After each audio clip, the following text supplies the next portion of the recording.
मटर की फली में 5 छोटे मटर रहते थे। वे सभी अलग अलग थे, लेकिन फिर भी साथ रहते थे। क्योंकि मटर की फली अभी भी बंद थी, वे सूर्य की किरणों को सहन करने के लिए अभी बहुत छोटे थे। वे सारा दिन सोते रहते थे, लेकिन रात में वे एक दूसरे से बात करते थे और अपने आसपास संगीत सुना करते थे, खासकर चंद्रमा का संगीत। सुंदर चंद्रमा तारों से लिपटा हुआ मटरों के लिए सुंदर गीत गाता था। पूर्णिमा के समय वह मृदंग बजाता था। चंद्रमा द्वारा बजाए जाने वाले तेज मृदंग को सुनकर मटर जाग जाते थे, लेकिन चंद्रमा का संगीत पर हर मटर की अपनी प्रतिक्रिया थी। मुझे मृदंग की आवाज बहुत पसंद है, बूम बूम बूम। मुझे तो गिटार बहुत पसंद है, मैं तो इससे प्यार करता हूँ, यह कितना सुखदायक है। मुझे तो वीणा बजाने का तरीका बहुत पसंद है, यह बहुत खूबसूरत है। आहा, इतना मधुर। ओह, यहाँ शांति क्यों नहीं है? संगीत को भूल जाओ। मुझे जितना हो सके उतना सोना पसंद है। चौथा मटर बहुत आलसी था। पांचवा और सबसे छोटा मटर अन्य 4 से बहुत अलग था। मुझे हर तरह का संगीत पसंद है, चाहे वो गिटार हो, मृदंग या फिर वीणा। उनमें से हर एक खास है और जब मैं उनकी धुन सुनता हूँ तो मुझे खुशी होती है। मटर दिन ब दिन बढ़ते जा रहे थे और अब उन्हें लगा कि उनकी फली सड़ रही है। वे सभी शिकायत कर रहे थे और एक दूसरे को हटा रहे थे। अचानक मटर की फली खुली और एक कठोर रोशनी आई, जिससे मटर बहुत नाराज हो गए। कुछ मिनटों के बाद जब वे सभी सूरज की रोशनी के साथ सहज हो गए, तो उन्होंने एक चर्चा शुरू कर दी। मुझे लगता है कि हमें बाहर जाने और दुनिया को देखने का मौका मिला है। क्या आप सच में इसे एक अच्छा विचार मानते हैं? मुझे लगता है कि दुनिया हमारे लिए खतरनाक हो सकती है। हम संभावनाओं पर चर्चा करने में अपना समय क्यों बर्बाद कर रहे हैं? मैं बाहर जाकर अलग अलग रंग देखना चाहता हूँ। मैं इस फली के बाहर जीवन का आनंद लेना चाहता हूँ। आप जो करना चाहते हैं वो करो, मैं तो बस सोना चाहता हूँ। चलो कोशिश करते हैं। हम लंबे समय से यहाँ हैं, हम बाहर की दुनिया को नहीं जानते हैं। उन्होंने अंत में इसे एक साहसिक कार्य के रूप में लिया और एक एक करके वे फली से नीचे खिसक गए।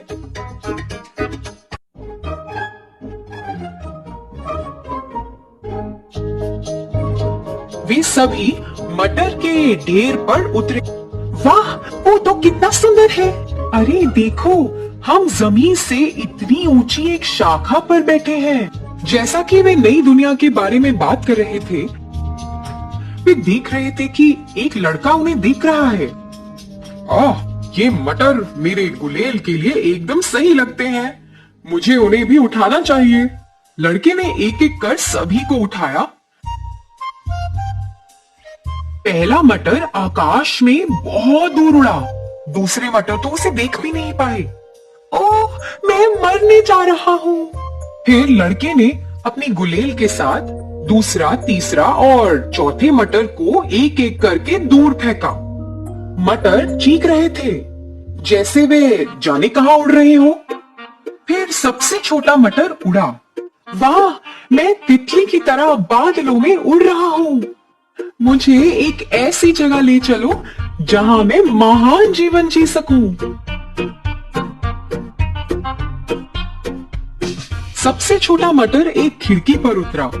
जैसे ही उसने खिड़की से झांका, उसने देखा कि एक छोटी लड़की बिस्तर पर सो रही है। वे अस्वस्थ थी और लगातार खांसी कर रही थी।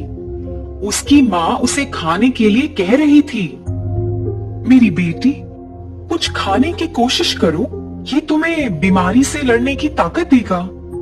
मुझे माफ कर दो माँ, मुझे खाने का मन नहीं कर रहा।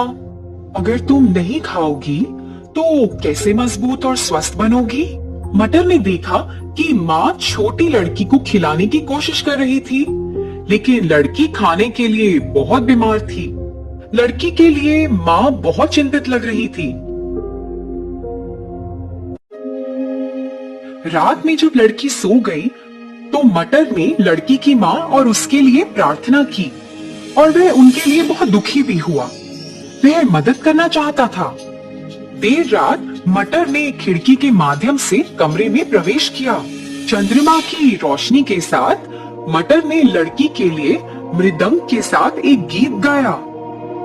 अरे वहाँ कौन है? मुझे अभी कुछ आवाज सुनाई दे रही है। ये मैं हूँ। मैं यहाँ खिड़की में हूँ। अरे क्या तुम बोल रहे हो?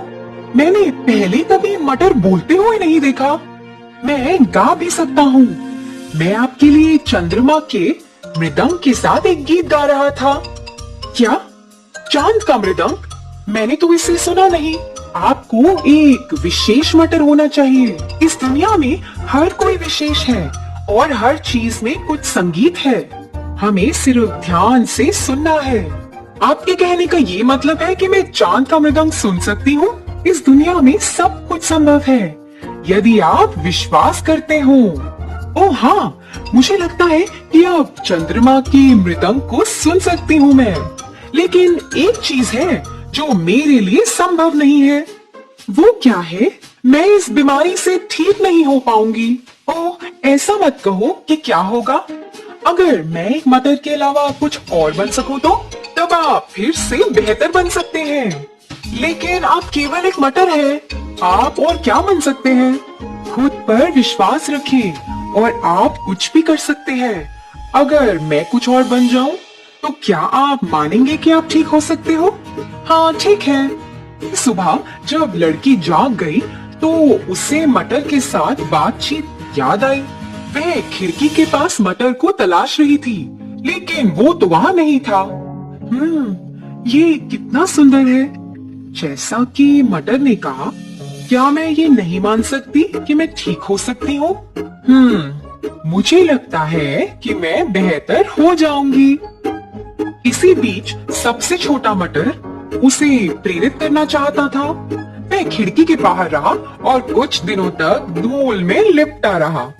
बाद में जब सर्दी आ गई तो धूल ने उसे बर्फ से बचने में मदद की।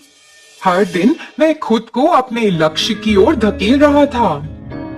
अगर मैं कुछ और दिनों तक अपनी इन परिस्थितियों से गुजरता रहा तो मुझे लगता है कि मैं अपना लक्ष्य हासिल कर सकता हूँ और छोटी लड़की से भी अपना वादा निभा सकता हूँ। सबसे मजबूत मटर सर्दियों के दौरान अपनी इच्छा शक्ति से बच गया। मौसम बदल गया और छोटा मटर तो अब खिल गया। वह कुछ शाखाओं और सुंदर फूलों के एक जोड़े के साथ एक पौधे में बदल गया। एक दिन लड़की की माँ ने खिड़की के बाहर उस सुंदर मटर के पौधे को देखा। देखो मेरी बेटी, ये हमारी खिड़की पर एक मटर है। अरे वाह, इसने अपना वादा निभा लिया माँ। क्या? कैसा वादा? माँ, ये मटर जो अब खिल चुका है और एक दूसरे रूप में तब्दील हो गया है। अब मुझे विश्वास है कि मैं ठीक हो सकती हूँ। अगर कोई मटर अपना जीवन बदल सकता है तो मैं क्यों नहीं बदल सकती?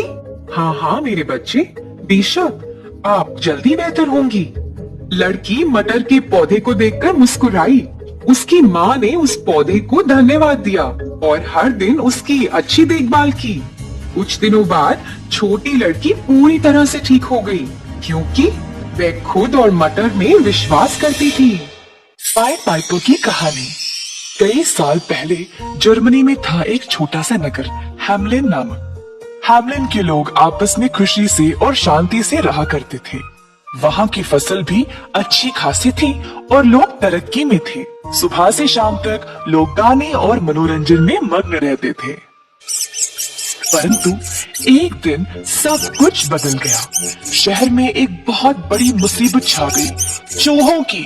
सारा शहर हजारों चूहों से भर गया। घरों में, विश्रामालयों में, स्कूलों में, हर एक गली में जहाँ देखो सिर्फ चूहे।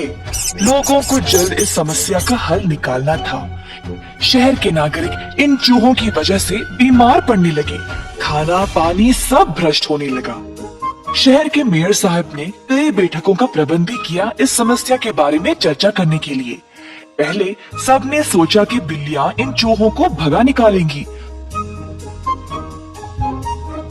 तो लोगों ने बिल्लियां लाई और हर जगह छोड़ दी, पर इससे भी कुछ नहीं हुआ क्योंकि चूहों की आबादी बहुत ही ज्यादा थी। सब लोग परेशान थे और मदद के लिए बेकरार। एक दिन एक अजनबी हैम्लिन में आया। उसके पास थी एक बांसुरी। अजनबी पाइट पाइपर सीधा मेयर साहिब के पास गया। अजनबी ने मेयर से बोला, जर्मनी के हर एक कोने में पता है कि हैम्लिन के शहर में चूहों की बहुत बड़ी समस्या हो गई है। मैं आप लोगों को इन चूहों से छुटकारा दिला सकता हूँ, तो मेरा इनाम क्या होगा? एक क्षण के लिए तो मेयर हैरान रह गया कि अचानक से कोई अजनबी उनकी दफ्तर में आकर बोल रहा है कि वह शहर के सारे चूहों को भगा देगा। अगर तुम ये सच में कर दोगे तो तुम्हें 10,000 सोने के सिक्के मिलेंगे इनाम में, बोला मेयर। अजनबी ने रजामंदी में अपना सर हिलाया और बोला, एक दिन के अंदर अंदर हैम्लिन में एक चूहा भी नहीं बचेगा, और हाँ, आप अपना वादा ना भूले। ऐसा कहकर पाइट पाइपर वहाँ से चला गया। मेयर पाइट पाइपर की ओर अपनी खिड़की से देखता रहा, उसको शहर के बीचों बीच चलते हुए। फिर अचानक से पाइट पाइपर ने अपनी बांसुरी पर एक अनोखा धुन बजाना शुरू किया। अचानक एक अजीब सी शोर शुरू हो गई। हजारों चूहे हर दिशा से आने लगे और पाइट पाइपर की अनोखे धुन का पीछा करने लगे। घरों से, दुकानों से, हर जगह से चूहे बाहर निकलकर इस धुन के पास आने लगे। हुआ ये था कि धुन की वजह से चूहे सम्मोहित हो गए। अजनबी समुंदर की ओर चलने लगा और शहर के सारे चूहे उसके पीछे पीछे। काफी अनोखा दिशा था। शहर के सारे लोगों को हैम्लिन के सड़कें इन चूहों की लहरों की वजह से काले नजर आने लगे। अजनबी अपनी बांसुरी बजाते बजाते सीधा समुंदर के अंदर घुस गया और साथ साथ सारे चूहे भी। चूहे पानी की लहरों में पकड़े गए और सब की सब डूब गए।